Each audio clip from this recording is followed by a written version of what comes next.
Good afternoon. This is John Ryan. Welcome to the Manny's Pub edition of the Predictive PlayBook and Sports Memo TV. As you can see, I'm by myself here for a little bit, so I will try my best to provide some good information here while we wait for our guests to appear. I know Rob Vino was having some trouble with his. Apparently, he has Windows Vista, according to Wager Talk NBA host Joe Ranieri. And that show, in all seriousness, that's a show you have to check out. It's archived.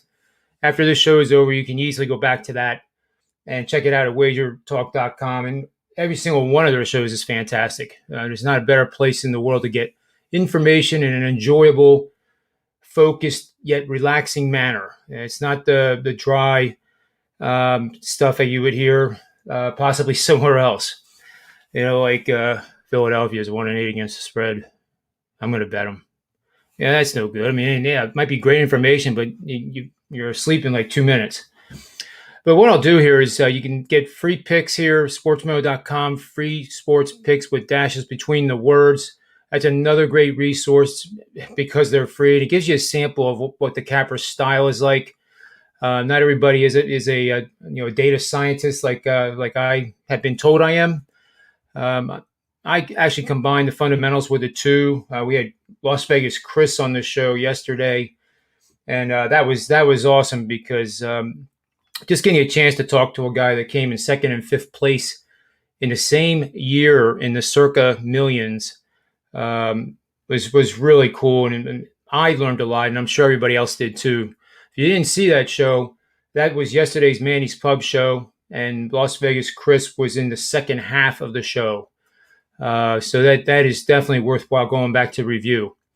There is a free document too from Las Vegas Chris for the NFL draft. It's 36 pages, covers every single team's needs, expectations.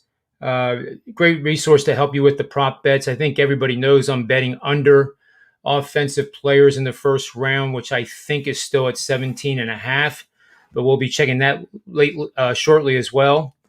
And what I'll do here is I'm going to give you a sample of the NBA angle of the day. Now, this is a show that I will record in the morning hours each day, 7 days a week, along with the NHL angle of the day and Major League Baseball angle of the day. And the Major League Baseball angle yesterday actually was the Boston Red Sox, who somehow found a way to eke out a run, and the Mets offense just does not score even normally, but when DeGrom is on the hill, they just go to sleep. And I don't even know what the word is. I'm sure Tony would have a better word than that. But that was quite a win, anywhere from plus 170 to plus 190 on the Red Sox yesterday. The NBA betting system, this is one that I really, really like tonight, and I think the guys on the panel here are going to like it too. So here are the requirements. Let me get rid of the little banner there so we can see a little bit. Where is this banner thing? Well, anyway, I'll try to get that removed here shortly. I don't know why that won't come down. But anyway, the betting angle requirements are bet favorites 3.5 to 9.5 points. The opponent's coming off a horrible game, committing 13 more turnovers than the opponent committed. In that game, it was OKC was playing Boston, and Boston committed 14 turnovers. Oklahoma City Thunder now just a horrifying 27 turnovers. But what's interesting is Oklahoma City won the game, 119 to 115. And there's only been two other times since 1995 that an NBA team committed 25 or more turnovers as a double-digit underdog and won the game outright. Only two other times. This was the third time in, how many years is that? 25. It's just miraculous. OKC, as you can see here, has committed 56 turnovers in the last two games. And, if there's a word, full tank mode, I think that's kind of where Oklahoma City is right now. Pelicans still have a long shot of getting in there, but they're going to have to win convincingly down the stretch and probably they'll probably have to only have one more loss and win the rest to really have a realistic chance. So this system here is 98-17 straight up, 83-29, three pushes against the spread for 74% last 25 seasons. But if the favorite is playing on back-to-back nights, which the Pelicans are, it goes to 75%, so slightly better. Just a much smaller sample size of 15-5.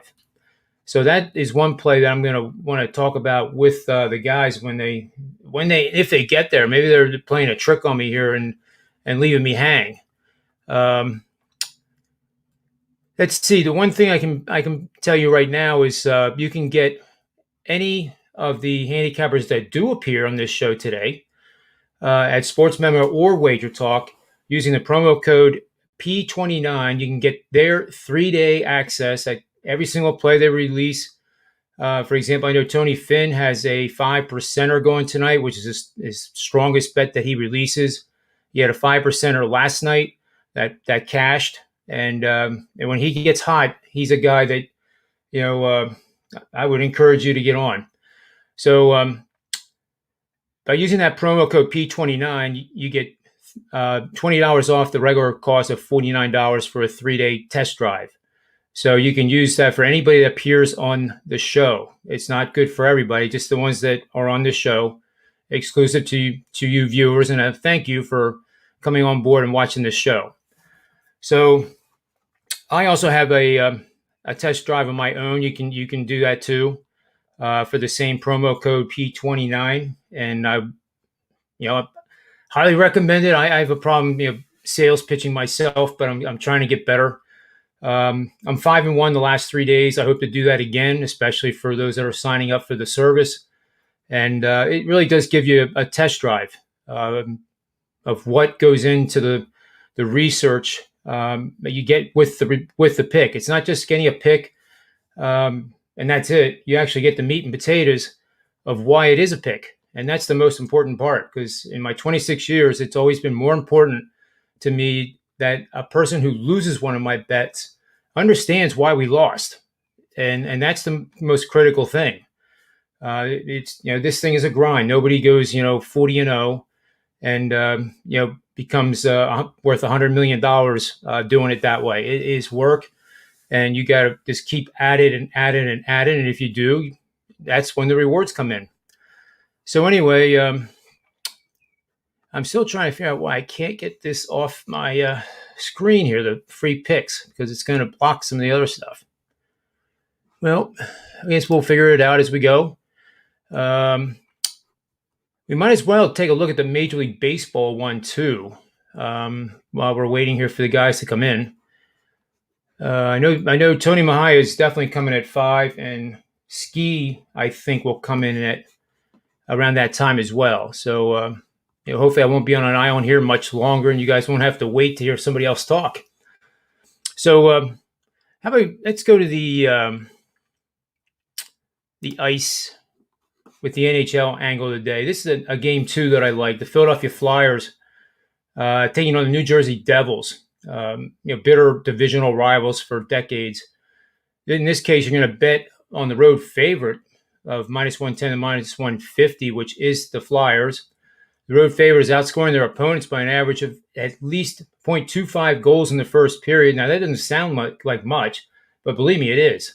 A team is fast starting and is outscoring their opponents over this many games, in games that have an average of 5, 6, 7 goals most of the time. That's really, really good. And the host is coming off a game in which they allowed 4 more goals. So the Devils came off a game playing miserable defense. This system over the last 5 seasons has gone 37-9 for 80% winning bets using the money line. And that is a very good system, and it supports Philadelphia tonight. If anybody wants maybe a rundown of a game, you can put it in the chat window, and I'll try to get it here, and I'll break down something. Let's see. Asking you shall receive, right? What do you think about the Raptors and Nuggets tonight? Raptors and Nuggets tonight. Okay, let's get to that one. That one's going to be pretty hard too, and I would defer to my my panel experts, especially Ski, Tony, and Rob on this one. But you can see I'm going to share the screen here to give you the wagertalk.com odds page, which is, if you haven't used it, I use it every single day. It's the only one I use, and I think it's the best. It gives you Vegas and DraftKings and Penny. I mean, you don't need anything more, in my opinion. So let me get over to that. I can share the screen. There we go.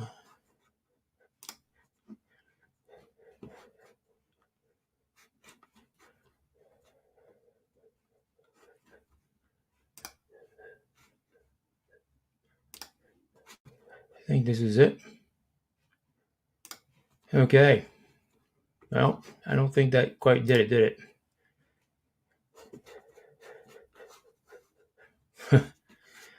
Well, I'll tell you what the odds are. Toronto is at Denver. It opened at -4.5, -105, favored by Denver. It's now 4. It's drifted just a little bit lower, despite having 66% of the money and 58% of the tickets. The over, 50% of the tickets even, right?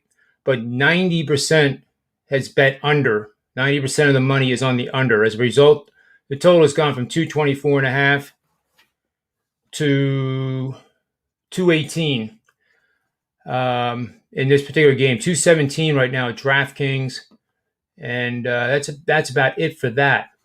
So in terms of this game, the Raptors, are playing better, but it's a trust thing. Ski talks about always putting money on the good teams and not the ones that are not going to make the playoffs. But I do have good news here. I have Tony in the house here. Hi, Tony. How are you? What's going on, John? How are you, man? Good. Yeah, thanks for rescuing me, man. I was, I'm here on an island, and I thought I would go like 5 minutes, and my, I guess I would call them my sidekicks today. I know Rob Vino was having trouble though, and it was pretty funny on the NBA show. They were making fun of his, that he's still running Windows Vista. And I bet you half the chat room doesn't even remember Windows Vista. Maybe they weren't even born yet, but that was a while back. Now I'll get this. I was just going over the NHL angle today that supports the Flyers, and I just finished that piece. And then Bill McDonald in the chat room asked about the Toronto Raptors game when they're at Denver today. And I went over the betting lines. It seems like there's a big move to the under. It opened at 224.5 and now at 218, 217 at DraftKings. Dude, you have any thoughts on that? I mean, that's not a game that I've looked at today. I would guess it's got to be injury related, but I haven't seen. I've been prepping for the NFL draft show that we're doing tonight, so I'll tell you what. I'll get rid of this, and we'll transition right into that, because I would love to pick your brain about what's going to happen tonight. I always my first question always with guys, experts like yourself, is there's one prop bet that is, I believe it's still lined at 17.5 offensive players in the first round. And I think I'm doing the right thing by betting the under. It seems to be the contrarian bet. And, I don't remember a draft, and tell me if I'm wrong, that seems to have so much uncertainty to who actually is going to take what. I mean, I think the intrigue, I guess, would start at 3. And then we'll see. To me, I think we'll see a trade there in the top 10. Maybe the Patriots will realize that they want. I think it's going to be Trey Lance. But if it's even Mac Jones, if Lance goes 3rd, I think that's somebody that the Patriots would target just to get some new blood in there. The year 2 of the Cam Newton era. So I would think that's where the intrigue comes in for me, as to who they're going to be that trade partner. Do the Falcons at 4 go ahead and pull the trigger on Kyle Pitts, or are they going to upgrade their offensive line? It's just, there's a lot of intrigue there. So we're going to hang in there for the first 10 picks. Matt Josephs, I think Rob Bino is part of the show. So we're going to bring that to the Wager Talk audience this evening. Oh, that's awesome. Thanks for bringing that up. What time does that start again? I believe 7:45. 2:45. Yeah, very cool. Yeah, that's going to be a good show, no matter what. I mean, that's just no matter what the teams do, or if the expectations of everyone gets tossed, because you don't even know if the Jets are going to do something crazy. And What, at 2? yeah, I guess they're going to take the quarterback, right? Yeah, I mean, I think they've probably settled in on him. So where they've turned the corner, turned the page on the Darnold era, and I think it's going to be in here. Hold on, let me set this up so it doesn't slide on me. Zach Wilson is going to be their starting quarterback. We'll see if he ends up being their week 1 quarterback. Well, with that said, do you think I actually wrote an article about him a long time ago? I really think it was before he got as popular as he is now. And my thought was that he would be a late round, first round pick. Do you think now he's become overvalued in any way? I mean, maybe he certainly proved it on the field. This past season, he dominated UCF in their bowl game. Really intriguing to see the way he's able to manipulate his arm angles and whatnot. He's really unconventional, great athlete. But we're going to have to see if you take it with a grain of salt, because they didn't play a very taxing schedule. He looked good against the teams that he was supposed to look good against. So from that standpoint, maybe there's some reservations in wanting to see him do it. But he's got the goods. I really enjoyed watching him play.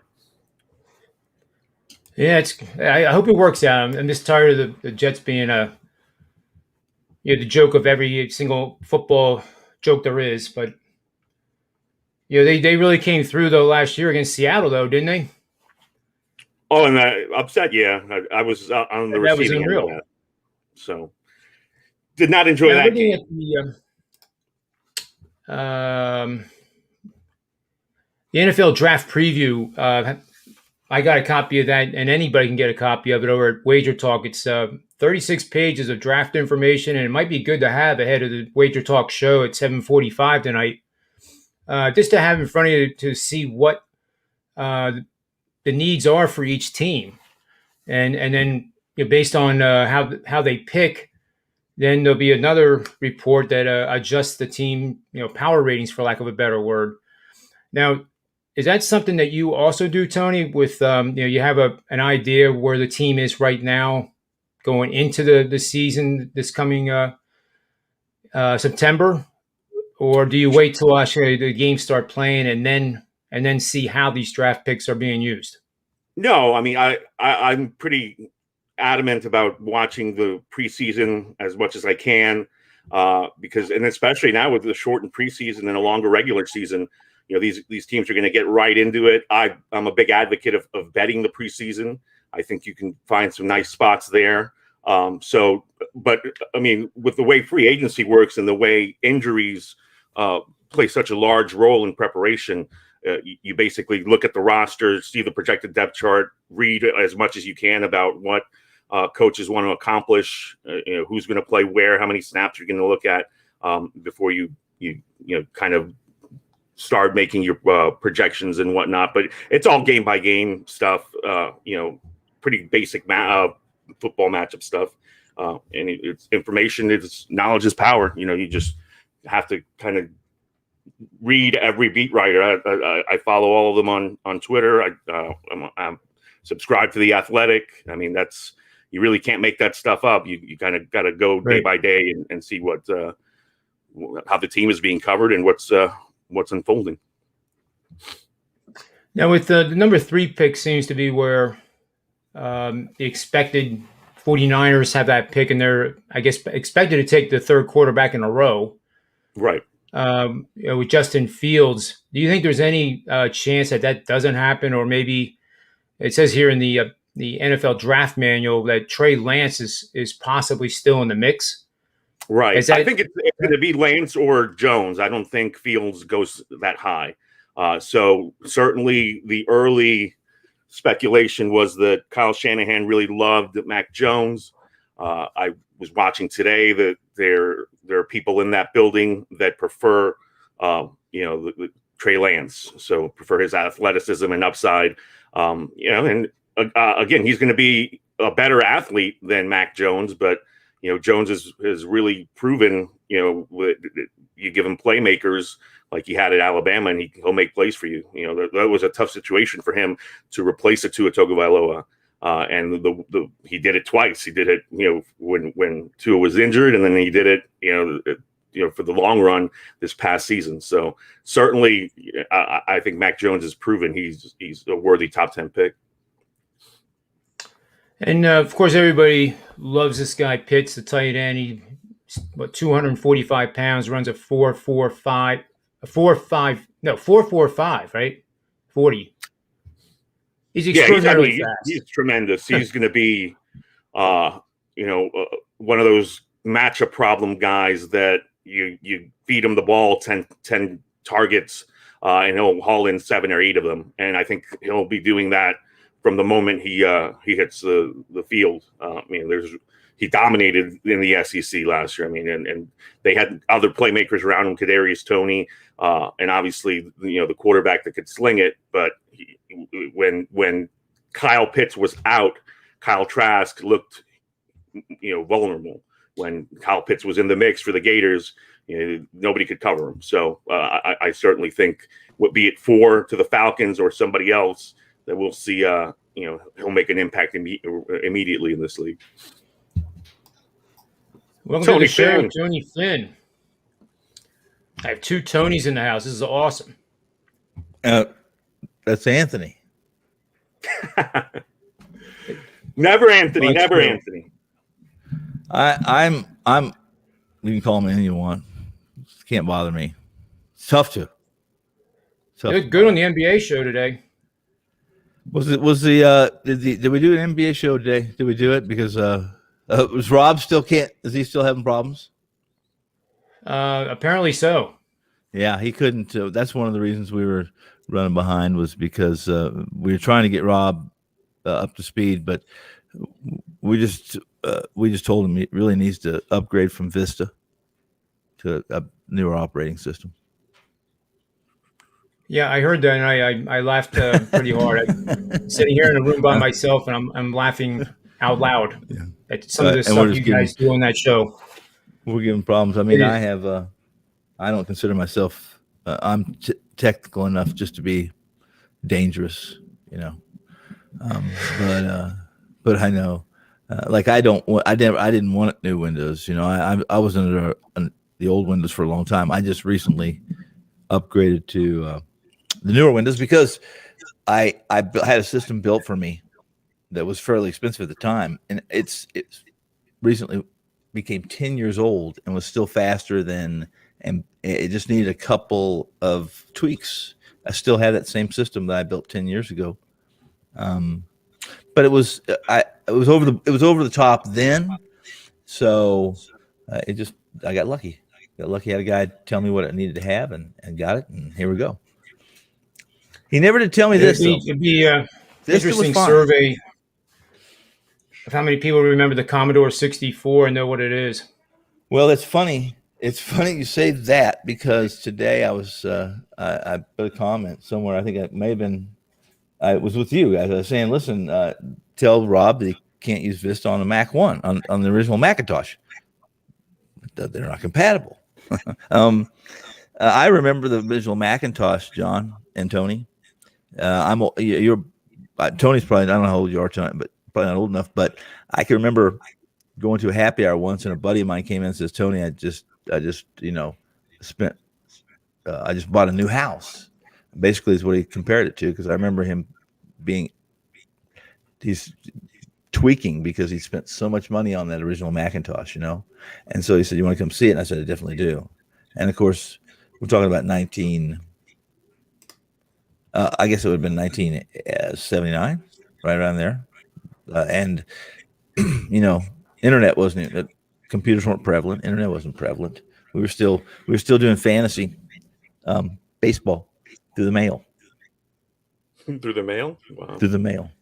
Through the mail. That's yeah. I remember the thing called the newspaper, Yeah, right. and to get from the East Coast, you had to wait sometimes 2 days after the Oakland A's game was over. Yes, no, absolutely. Without question. Cable in about 78, 79 kind of took care of some of that because we could have, although ESPN wasn't in 24 hours then. I remember I was in college when ESPN, MTV, those two launched in 79. We've been 79, right? 79 or 80. And of course, I was infatuated with the ESPN was a great thing. But after a while, guys, my wife, who's I think one of the most savvy sports as far as ladies go and what she knows about sports, is because the business she's been in her whole life has been in food and beverage, is that ESPN replayed the same Sports Center 10 times a day. So she'd see it 10 times a day. You guys remember when they would just replay the morning Sports Center all day long? I would just replay it, So that's how she really, other than she was a fan, but those are the kind of things that briefed us and informed us and made us wealthy and wise. Wealthy and wise. So I'm looking at these things because I'm trying to kill two birds with one stone, finishing up this prep for this NFL draft. Yeah. And it looks like, according to FanDuel, the Trey Lance has moved into big-time favorite to go number 3.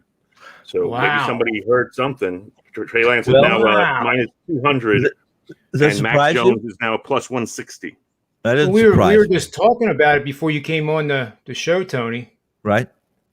And I actually thought Trey, he was out. Like, I'm not out of the draft, but I mean, he was out of the talk for that third pick. But wow. Well, who did you think that? Who did you think that? I think Justin Fields actually I thought was the good choice for them. But what do I know? What if I told you that I'm not sold on? I'm one of those that's. I personally, if I had the number 2 pick, surely it wouldn't go to Wilson. It would not go to that BYU. It wouldn't go to It wouldn't go there. So I'm just not sold. I mean, I've seen enough of the quarterbacks that, luck comes into play, and you have to be pretty savvy. And ever since the Chiefs front, Andy Reid and that group, when they traded up to get Mahomes, they were believers in Mahomes. They saw something that obviously most teams didn't see. So maybe they see something in this BYU quarterback that I don't. I don't know. Well, we were talking about that too with, Mr. Mahai, I'll call him Anthony, and I'll call you Tony, so that that's we okay. don't get You confused. call him Tony. I know. I'm just giving Tony problems. I have since the day he arrived. But the day he arrived, I said, "Listen, Tony, I'm sorry, but I got this copyrighted, so you can't mess with it." I could go Tony F and Tony M. Whatever Tony you want. F. Yeah, that's true. I'm hosting this. I can do whatever I want. That's correct. But good to be in king. all seriousness, I had mentioned to Tony M that Wilson, I thought maybe now is a little bit or maybe a lot overvalued. The problem I had with him the whole time is he really kicked butt this past season, no doubt about it. Has the body of an NFL quarterback, has the big arm, can throw the touch pass, has all the tools. But the competition is the only thing that kept me away from saying he's a top 5 pick. I think the same applies to the quarterbacks you're also talking about. Quarterbacks become such a it's the what is it? What were those little doll? It's the little teddy bears, whatever those crazy dolls people used to buy, 30 years ago in the 80s. Beanie Babies? What was it? Beanie Babies? Beanies. It's the Beanie Baby. It's the Beanie Baby. Now it's quarterback is the offenses, and more than anything, guys, I'm one of those that the mantra, the saying, or the rule, tie goes the runner in baseball. Well, all ties go to offense in football. All ties go to offense. If you're a defensive back and you fart at the wrong time, it's pass interference. I mean, it's just all the advantages to the offense. So if that's so, then you need to have a conductor that's capable, and it becomes pretty important. I have a couple questions for both you fine gentlemen, and I got to switch back to. I have the odds for some of these prop bets. Yeah. But before we do that, what do you think the Eagles do at 12? To me, that is the biggest Wide question receiver. mark. Well, that's what they should do. I agree with that. So what are they going to do? I don't know. Yeah. Everything changes. The thing, Tony, you guys, and Tony and John, agree with this or disagree, put me in my place. But draft's kind of funny. These guys who do the mocks, I think they do it for they have enough they get enough information, and they talk to enough people that they have a pretty good idea what a team needs and what they're geared. The day of trying to fool somebody about being interested in one player, unless you think someone can trade up and get in front of you, I think is days past. But here's the deal: one pick, one obscure, one aberration, one anomaly changes everything behind that pick. It changes every team. So what we may think they need, or what we may think they're going to do, there's 10 different scenarios after that happens. So, for instance, if I don't know, who do you think the first non-quarterback draft is going to be? Shea. It could end up being Pitts. Huh? Pitts. If they go, okay. Go ahead, so Tony. let me ask you. You go.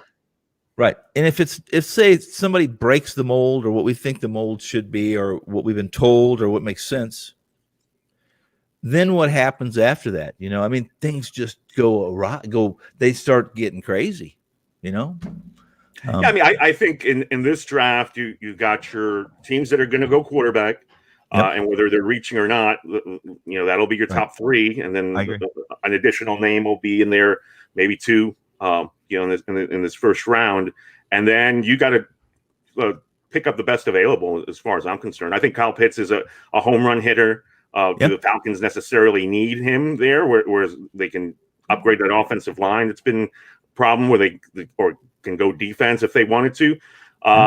Yeah, sure, but I think the pull is too strong. So I think Pitts goes 4, and then we start seeing the offensive linemen, the Penei Sewell and the kid from Northwestern, and then there's a couple of D-backs down. What I'm trying to decipher, and I'm not going to make a play on it either way, but what separates the two Alabama receivers?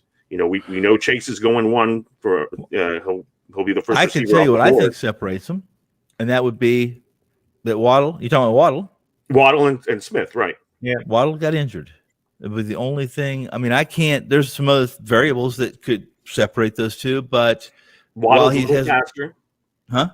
Waddle's a little faster. Smith has proven it. Obviously, Smith took over the national title game, but I mean that's a debate that's being had right now, because I think you're right. At this point, one of those guys will probably be a top 10 pick, and the other won't be. I don't know also how much value you put on, but at least it's verbalized to us, and we're brainwashed to some degree, or we're influenced by things that we don't know, and we don't really know. The test that they do at this year is a little different because it wasn't as extensive, but all those tests, interviews, we don't know what happens in those. And some teams, especially now, they put a lot of value on the interviews because they don't want that. They don't want that player they find out after they've drafted him that has had 3 domestic things that affect. I mean, we can go. So there's been several players. Think about the Kansas City Chiefs. They let go of a running back that 10 years ago or 15 years ago, had he been accused of that they would have found a way to wash that and dilute it and keep him. You know what I mean? But in this day and age, you're in that position in the NFL. You have to be politically correct to some degree. So, and I'm not saying it's wrong. I'm just saying things change. Everything changes. The only thing we can count on, right? Not just death and taxes. It's change. And the NFL's changed, running backs used to be pretty important. Now they're pretty expendable. Here's a prop bet for you guys to consider. Jalen Waddle to be the third wide receiver drafted. And I would have to think if he's the third wide receiver, the Eagles would be nuts not to take him. They could use a wide receiver. What do you think he's going to go? What do they have their? I don't know. I don't think there's a quarterback at 12 that would be more valuable than a quality wide receiver or a cover corner for the Eagles as well. I think they could benefit from a cover corner. How about the kid? Who's the best cover corner? Is it the kid from VT? Is it the kid? Who's the best cover corner? Or at least J.C. Horn from South Carolina is getting a lot of buzz. Yeah. That's who the Eagles like. So, I mean, there's no Deion Sanders. Money that Jalen Waddle will be the third wide receiver drafted. Even money. Yeah, and I mean, I think that do you take Smith because he's managed to stay healthy, or do you go for the home run hitter in Waddle? Waddle, I think tremendous until he got injured. It's $1 million question that then again, I think there's some variables that we're not privy to, much like, and I'll use this as an example. Let's use it for this season, and that is when Major League Baseball, when they own the company that makes the baseballs, they're only going to tell us what they want us to know. That's all there is to it. I think we all would agree that when the PEDs were ravaging or rampant, and baseball needed a shot in the arm, and needed that vitamin B12. That Sosa and McGuire were exactly what baseball needed, despite the fact that they were collateral damage. And what they basically, both of them will probably be they're outcasts because of that, and will probably be very old or deceased before I think they get the Hall of Fame. I think Pete Rose. I would vote for Pete Rose to the Hall of Fame. That's one me. He's in the Hall of Fame. Well, everything he owns and everything he did's in the Hall of Fame, but he just hasn't been. It's amazing how many. Yeah. Well, he's listed as the hits leader. Yeah. The Hall of Fame is not associated with Major League Baseball. It's private. So Major League Baseball has very little control over that. They have no control. Well, I think they have some. I think they have control. I think they have influence over anything they want to some degree. So they actually, I know the answer to that. They actually have no corporate connection to Major League Baseball. They're independent, and their mission statement is simply to report the history of baseball. Mm-hmm. And the thing that Tony, you know this, but Tony M's never heard me get a little ruffled. The thing that irritates me the most is that when that home run stuff was going on, it was fun to see a ball go 550 feet. And you know what? You had to be dumb as the day is long if you didn't know they were taking something to do it. I mean, out of nowhere, Gonzalez hits 58 homers that year. I mean, but we loved it, right? Yes, it was like, okay, if these guys want to do it, they're doing it. Yeah. But then, Bud Selig had to know this was going on. Yet then, 6 years later, he turns lily white and prosecutes him. That's the part I don't like. That's the hypocrisy. That's not. It exists in. It exists almost in every, not just in sports, in corporate sports, but it exists in. People are sacrificed. They're sacrificial lambs in corporate businesses all the time, and it's unfortunate. But I think we all also know that going in. I would know that going in. If Mom and Pa didn't own the joint, then you're and even then, everyone's replaceable. I like the way they make up words. I'm one of those guys. I love making words up. I like Clemens, and you misheard, and I love those hearings. Here's one that we can talk about. This, and this is a name that isn't being talked about as much as I thought or hoped, because he is a Penn State guy, and Micah Parsons, right? So he opted out for the NFL before the season. Penn State probably would have been a totally different defensive team with him in the middle. So the prop bet goes like this: J.C. Horn and Micah Parsons both drafted in the top 10, plus 350. It's you know, on paper, it doesn't seem likely, though. I mean, yeah, I don't know. So I'll tell you right now, I'll be completely transparent and say that I have made no prop bets. I've not invested personally, and I haven't released anything. I've talked about them, but I'm more interested in after the draft. That's what I'm. yeah, It's fun to make the predictions, right? But I'm more yep. interested in how that draft pick affects what you and the three of us will be doing in September. Yeah, I haven't seen Parsons in the top 10 in a mock Yeah. that I've looked Yeah. at.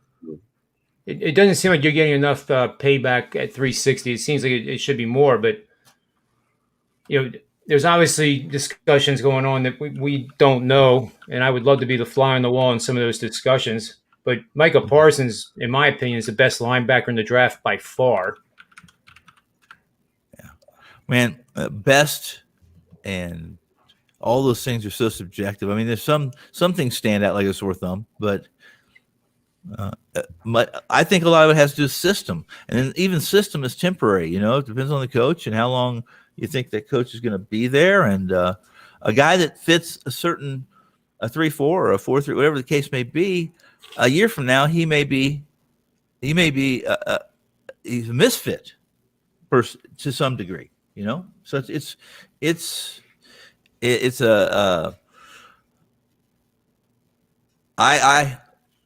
I don't spend a whole lot of time. I spend just enough time to know what I need to know, and then, like I said, I spend a lot of time afterwards, and how that player is going to fit in, and does he make the team better?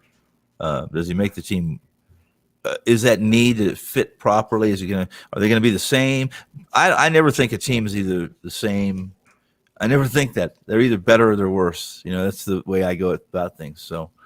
By the way, I'm looking at Bovada, and Trey Lance is now minus 175 to be the third pick. Huh? Yeah. How do you feel about Lance? I saw him play. I've seen plenty of film, but I can say this: I'm not an expert on, nor do I think I'm qualified to make the assessment of whether he's going to be a quality. I'll say this: I question competition. There's no question to me who I would pick number one if I had that pick. So, and for a lot of reasons, but there's been plenty of number one quarterbacks that have been busts, guys, right? I mean, I just listened to one the other day talking about the draft. Leaf was, and I don't remember where I heard it. I don't know if you've heard Leaf, but he was doing some work with somebody, and it may have been on the radio. I don't know. May have been Hart. Might have been whatever it was. He was articulate. For the most part, it was happy. I was glad to hear him talking, and sure. making judgment on things that I believe he's knowledgeable on. Or you'd hope so. Yeah, he's a good one more prop, and then we have Ski Profit in the house. Love that piano, man. Absolutely love the piano. Who are the Lakers drafting? We'll see. What up, though, fellas? I'm doing a drive-by. You doing a drive-by? Yeah. I don't really have that much. Mad about all of us and leave? No, I don't really have that much draft talk. Number of trades in the first round, 4.5, over or under. If you bet the over, it's minus 165 vig. Yeah, I mean that's too big a guessing game for me. But I mean I kind of like keeping it simple for tonight. Like that first defensive lineman drafted, you've got Kwity Paye from Michigan or Jalen Phillips from Tulsa. I like Paye minus 115. Phillips might be that other guy, but I mean that's really the kind of thing I'm gonna be into making. As opposed to tracking the number of offensive first rounders. That number, would you say it was 17.5? It's about right. It'll probably be right around 18. So, do you believe? It's just pizza money that I that's the only one I played, and my thought was like that Micah Parsons and the other corner Horn. They both go lower than what is projected by the experts, and I'm not saying the experts are wrong. I'm just It just feels like a first round of craziness once we get past like 10. first And then with offensive 5 lineman trades going drafted, on, everybody's saying Sewell, and he's minus 390. Maybe Slater sneaks in there at plus 250. Something like that. What do you do, guys? What do you do this? First off, the one thing I've been told more than I could believe I've been told that, and they as talented or as many quarterbacks as people have been focused on and have bumped up as far as value goes, as far as league worth and how you assess that value. A lot of guys are telling me, listen, there's only about 14, 17 players that are true number ones. So if you're after that, are you is it business? Is it need of what you need, or has it become business because the scale of what you have to expend to roster that player, if he's not going to fit, and if he's not really a number one, you got to pay him a number one, right? To the scale. What do you do? Listen, we all know that there's plenty of teams that would consider trading down or taking a dive or basically tanking, knowing that the number one pick for, I don't know. Listen, the one thing I don't know is this. The number one pick's pretty valuable, although there's been teams in past years that are more than willing to trade away that number one pick because of what they get and the savings, financial savings of not having to pay that number one. So, well, in this case, though, the number one overall pick is like, that's a home run. Exactly. There's Trevor Lawrence and everybody else. Right. And you're right. In the past years, typically there wasn't that standout. There wasn't that Mike Trout or that, right. You're right. There wasn't that scheme profit. I like looking at the Patriots. Those during the dynasty, there was many years that they did not have a number one pick, and I actually like that philosophy a little bit better. That you give up that number one for a known commodity, at least a more test driven commodity that can fit the need that you're trying to fill. Whereas listening to our talk, it really is a crapshoot. There's so many wide receivers. And then I mentioned this the other day, that now these wide receivers who dominate in college, they now get to the pros, and suddenly the guy on the other side of the line of scrimmage is a better athlete. Yeah. They have never faced that. Well, there's the competition factor, isn't it? Yeah. I mean, if you're playing and you don't know how the kid's going to respond to it. Yeah, I agree. Like COVID, throwing the COVID. Great, others get intimidated. I guess you could throw in the COVID altered pre-draft process too. It's different. It was different this year, guys. So a lot of it has information that we are never privy to, but even this year, it's even harder to assess some of that. So, in my opinion, let's transition now over to some hoops, and I guess with the time remaining, it's almost 5:30 already here. Yeah. We actually could do a best bet round. Hopefully, Ski will get back on here. Seems like everybody's having trouble with internet and stuff. I know in Cleveland, Ohio, they had some big storms that took out a lot of the power from a lot of places in that area, and that affects things too. I had a guess, we had to cancel the show because that's where he's from. But I don't think it affects Rob Vino. I think he just needs to upgrade from Vista. That was funny as hell when you guys were teasing him, and he's not even there to defend himself. But then again, he never even heard you.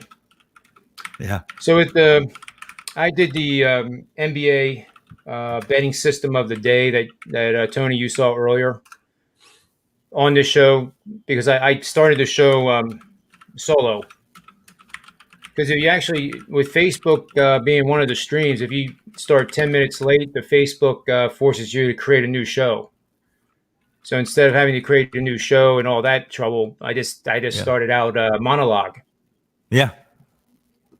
And it was amazing that the numbers actually went up. Now that was yeah.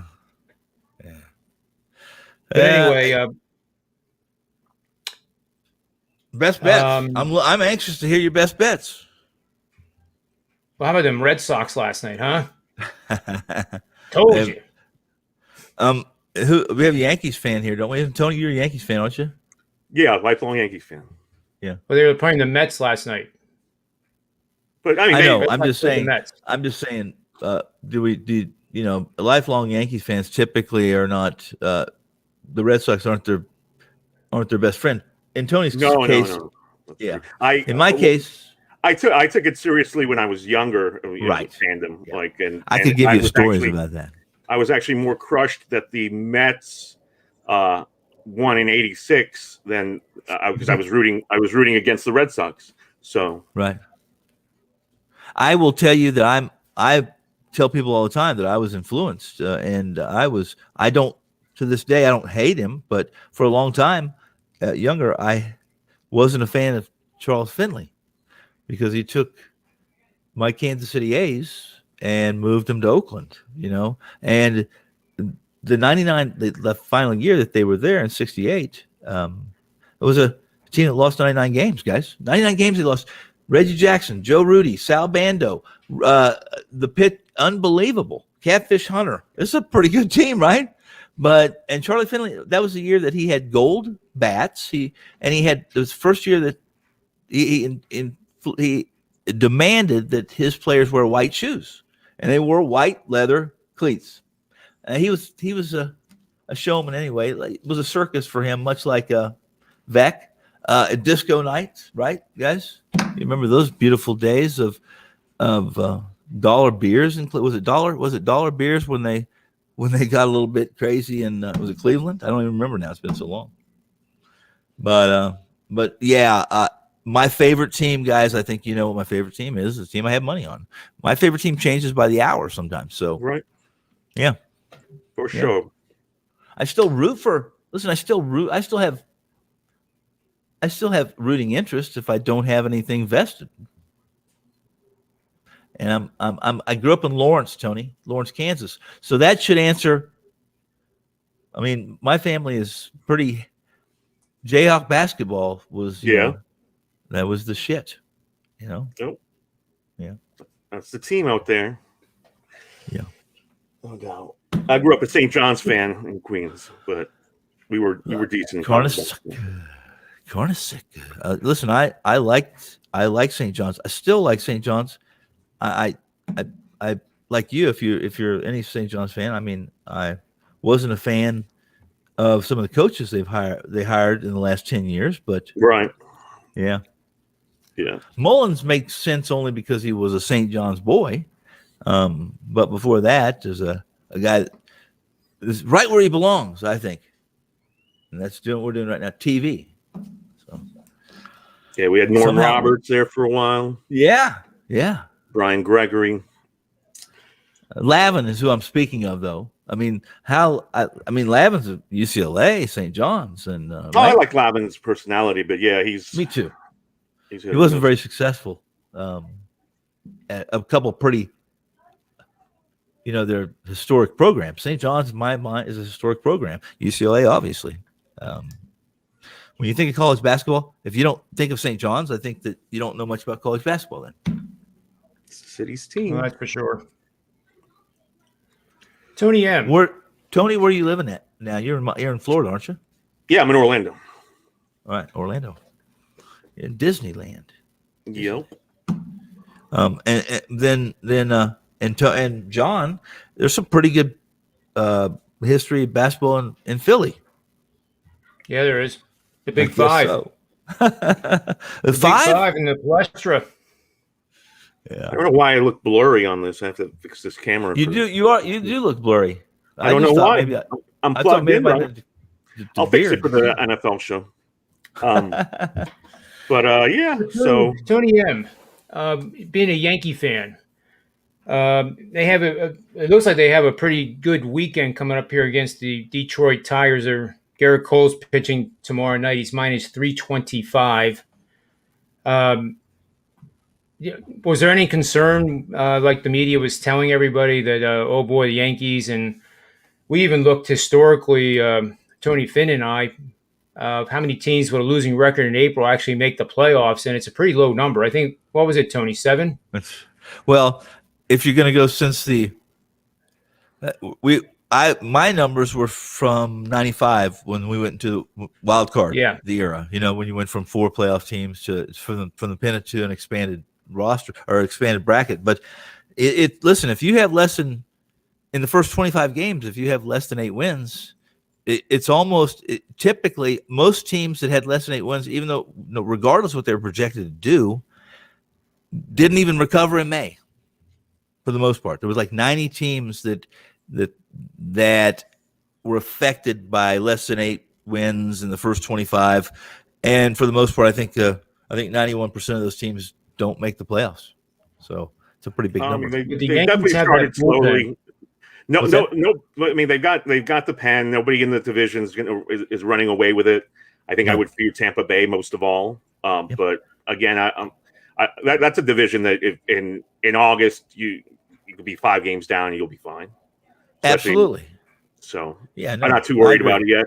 I mean, Torres isn't hitting.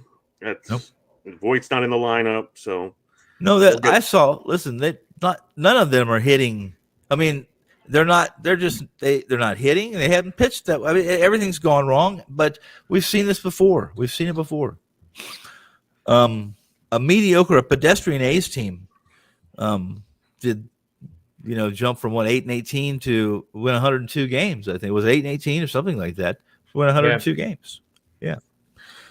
I saw what year was it, Tony? You know this. The Yankees came from 12 back or 13 or 14 back in the final month or 2 months of the season to catch the Red Sox. And when was that? What's that?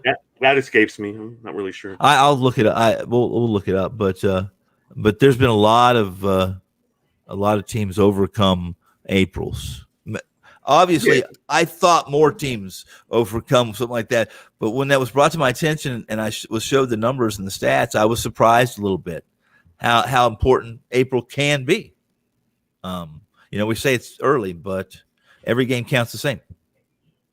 For sure. Yeah. I'm watching games right now, guys. Do we have any? It's pretty kind of we had a lot of day games, but I'm interested in some games tonight. I'm interested. I like baseball. I like baseball a lot. It's not for millennials. I don't think. I think people guys our age and they grew up with less than 100 TV channels. We didn't have much to do this summer. We play stickball and play catch and play basketball. Whatever we could. We were outside. 4 baseball games today, all 1-run games. It really, and you're right. Some visitors, some visitor teams won it. Houston got beat. Seattle surprising. Come on, really? But then again, was it 14-2 or what were they 2 years ago in 2019 when they started out and they still were.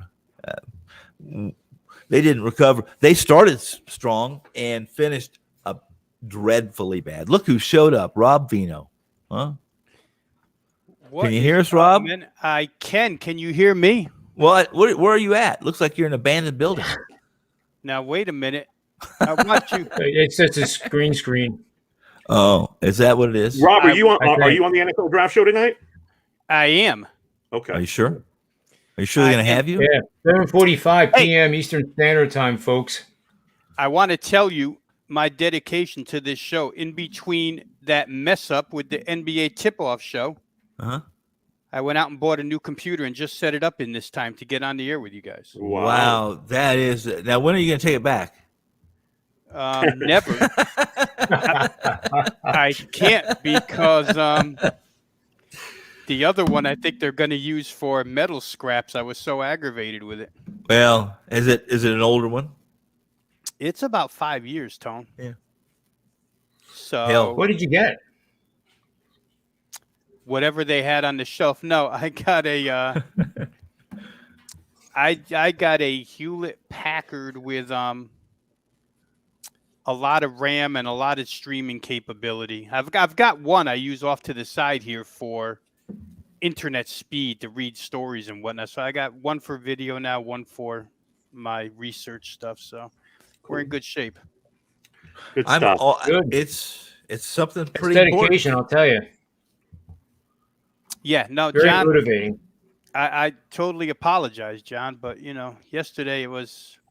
Oh, And things I'll happen, see. Rob. I mean, We're we're gonna not see we're not in the because same building. We're not in the same conference room. Things happen. we've And got this whole show is based on that. So people stop in when they can, and you guys, I guess, like co-host sidekicks, well and then the we real get great guys like Tony Mahia stopping No. in, and Yeah. and we're gonna have more from Sports Memo stopping in. And everybody, that'll give everybody a chance to hear different people, their different styles of handicapping, different ways of picking best bets. And, they get sometimes we get locked up in a little bit of a debate too, like the Phillies game yesterday. I thought that was a great breakdown on both sides, but never, this is not a dictatorship. well the reason I had to get here quick because I need to drink away my anger. So I figured I'd come to this pub and drink it away. But now we're going to find out because later on tonight, our NFL draft show is on Skype. So hopefully nothing crosses wires here with those two particular StreamYard and Skype. But I don't think so. I think we're all good now. So I heard Tony talking about baseball and only having 2 channels, but I already knew that from previous shows. So 3 channels. We know about the rabbit ears and the metal on the foil on the. And we fought over the TV one day and broke the turn knob. So we had these pliers for years, because they weren't going to buy a new TV. Yeah, the good old days, huh? Yep. I was the remote. Yeah. No. And we didn't have any remote. You had to walk uphill to the TV and then uphill back to your chair. That's right. Through 5 feet of snow. Through 6 feet of snow. Even better. Well, with the time we have left, why don't we just pick a game and we'll make it our best bet for the show. All right. The picks seemed to do pretty good last night. They did. Yeah. That Phillies game though, that was pretty scary with Bryce Harper. Holy moly! If you saw that live, which I didn't, I saw the replay of it. Even at full speed, it was frightening. Yeah, it was like 100-mile-an-hour pitch or something. 97 plus. Yeah, but and it was just one of those you can't get out of the way of, Tony. It's just right in the head, you just can't get out of the way. I think, fortunately, it just grazed him. I don't even want to say scraped. It hit the backhand. He was holding on to the bat, and then bounced and went right into his face. When you saw it in slow motion, thank God for him. But he hit the next batter too. Yeah, and then Girardi got thrown out. Right. Yeah, because the one that Gregorius got hit by was no walk in the park either, right in the rib. Yeah, right there hurts too. I mean, if you've had everyone's had broken ribs, that's long. It's just painful. Can't do anything. Surely can't play baseball. No, they're tough. Not without a lot of Quaaludes. That's for damn sure. Well, we got. I don't think it'd be quick enough to get out of the way of it. That's for sure.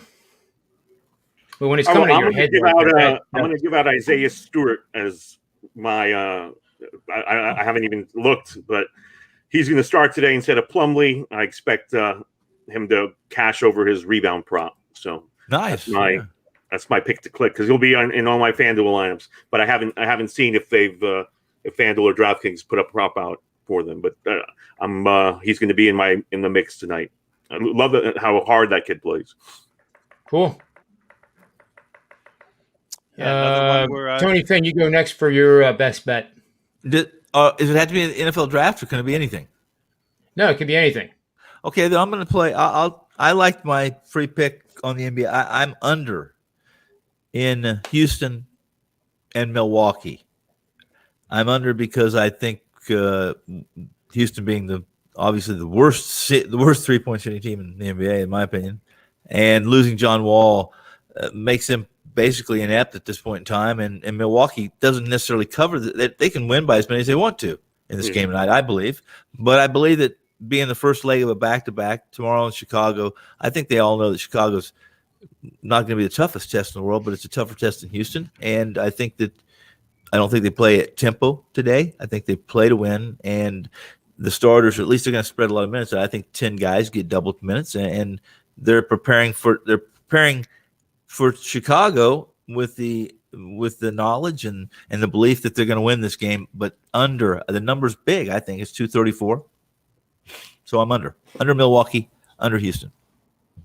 Yeah, 233.5 at South Point, 234 at Penny, 234 across the board. Yeah, okay, I got that one written down. Let's go to Rob Vino here for his best bet on his brand He's new probably over computer. that game.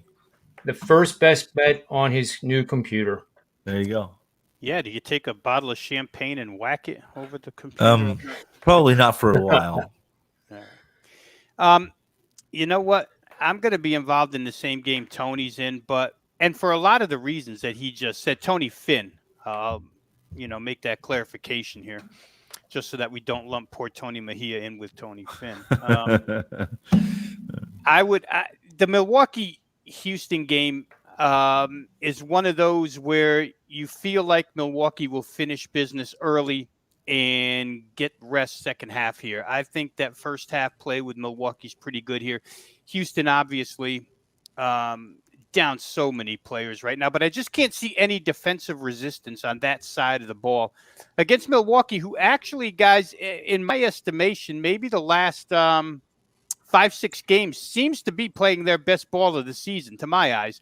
But I think 7.5 first half, and I know that's a big number first half, but I feel like this is a game where, much like Philadelphia did last night when they had an undermanned Atlanta Hawks team and the Sixers just came out, got matters taken care of immediately, got to spread the minutes out. Tony Finn already suggested that the minutes will be spread out here, and I think it'll be for that reason. I think first half they'll go hard. Second half, their reserve lineup is probably better than the Rockets starting lineup in this case, or at least as good. So I don't think you'll get any real closing of margin second half either, but I'd prefer to stick with first half. Milwaukee minus 7.5. They're in that playoff chase. They're one team that I do think really home floor matters to in the playoffs. Got to keep up with the Joneses. Philadelphia won last night. So I'll take Milwaukee first half minus 7.5. I don't think Houston puts up much of a fight. All right. Yeah. And I guess it's my turn. So we're going to look at the NBA card as well. And in the NBA, we have that Nets team that plays no defense going against Indiana, where this line has been all over the map. Maybe you guys can tell me what you saw in terms of if you were watching it. I think it got as high like 245.5 or even 246. I saw 244 at Penny. That's what I saw, and then it started getting buyback. Get some buyback. Yeah, the Kyrie news knocked it down. Right. Yep. So in this, even though the line is crashed down, historical angles have games where the star players aren't in, and this line has come down now to a point where I think Brooklyn has some value at -5, even though they don't have the stars in. So with the beginning of the predictive side of my stuff is pretty simple. You take the total, divide it by 2, so that's basically 120.5. You divide the line by 2, that's 120.5 and 2.5, so that's 223 points is what the market is telling us that Brooklyn will score. So then I take it, one step further just to see what the history lesson is. And over the last 3 years, the Nets, when scoring 120 or more points, are 50-16 against the number. And in this particular year, they are, where is it here? I'll get it here in a second. Hold on. They are 22-8 against the number for 74%. So consistent the last 3 years when they score 120, they have a really good chance of covering, and so does the over. The over is 23-7 in those games for 76% this season. And for the last 3, it is 54-12 to the over. So the bet actually is better historically in games where the Nets score 120 or more points. 54-12 over, 50-16 against the spread. I hate parlays. and I don't recommend them. But if you wanted to play the side and the total, I think that's the bet. Just play one at a time and just grind it out. So my best bet is the Nets and the over, separate best bets, no parlay. There you go. Very Parlay nice. them all. Shits and grins, or whatever Joe calls them. Giggles. Yeah. Shits and giggles. Yeah. Robino, I will see you in a few hours, my friend. You got it, Tone. It'll Good be luck tonight, Thanks for having Tony. me. Tony, be You good. too. Good All luck, right, man. guys. You bet. Take care, Tone. And Robbie Yes, sir. and Johnny, listen, we got lots to do. We have to make the calls to. I got to call and tell people that I'm expected to get drafted at the 28th pick in the first round, and party. I like that. I like that. I don't know whose job I'm taking, but I'm sorry right now. I'm going well, to you apologize. can't worry about that. You're a professional. You're brought in to do a job. It doesn't matter who you're replacing or if the guy's unemployed and in the street. I'll brought in feel to the do a same job. way when the computer comes and replaces me, or the robotic arm and the robotic and handicapper. I can see it right now. 30 years from now, it'll be a Tony Finn, the clone of Tony Finn in made of chips and metal. There it is. Genius. like it. It's a genius robot. Well, I like And it. last I but like not least, for anybody that's watching this archived version, P29 promo code gets anyone that was on this show. And Ski Profit was on for about 2 minutes, and I think he too went out and bought a new computer because he left and he looked pretty frozen. But Yeah. P29 at sportsmemo.com or wagertalk.com for anybody that's on this show. Rob Vino's at Wager Talk, Tony Finn's at Wager Talk, Ski Profit, Wager Talk, Tony Mahaya, Wager Talk, and I guess I'm the lone soldier at Sports Memo. It gets you 3 days of all access, all sports for just $29. That's $20 off.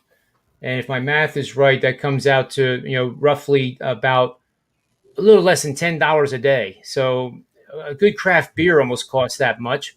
And that's all it takes to get some of the best pros in the world. And I'm bad not draft kidding. beer It really costs that much. is the world, the globe.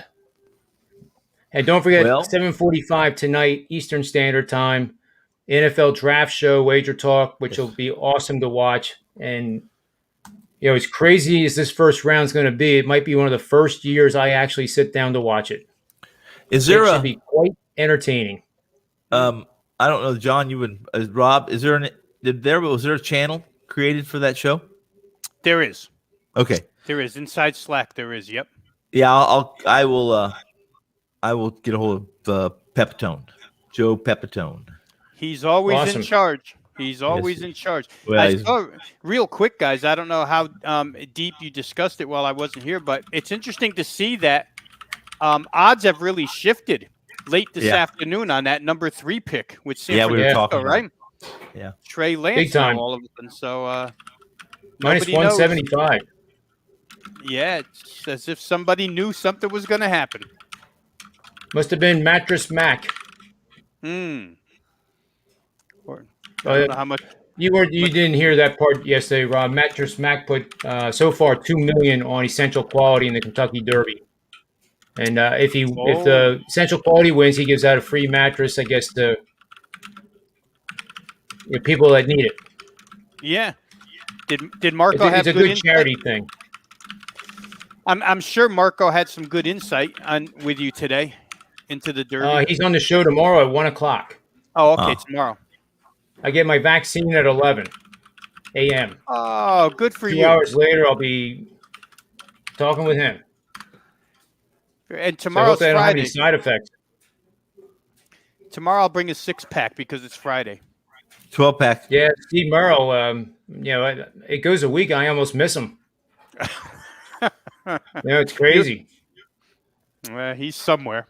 He's definitely. Well, we had somewhere. Las Vegas Chris on yesterday, and I have to apologize to Tony because it all, you can imagine what happened. It was analytics, and it all of a sudden became a two-way conversation. With who? Well, Chris and I, Oh, and I knew I should have done I a knew better that job as happened. a host. Yeah, Chris was over for about an hour or two today. He stopped by here, and he stops by. He didn't. I don't. Sometimes I don't even know he's here. He goes out to the studio and just. I'll be on the air or something. I'll get up and I'll go out there and he'll be sitting there. And I said, "How long have you been here?" He says, "Well, I don't know. I've been here about between 5 minutes, 5 hours. I'm not certain." I saw real quick, Tone, that Las Vegas Chris has a draft betting guide. Yes, he Yeah. does. Well, I don't know.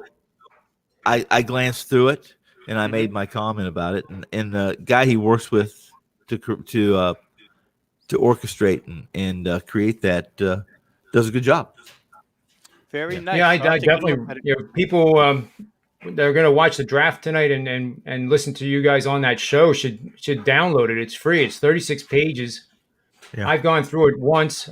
Granted, I've glanced at some of the teams. I focused on the ones that I really wanted to see what the thought process was, and it's great information. Yeah, you're right. It's free, but Yeah. I'll leave. I'll have John leave my bank account, and you guys can.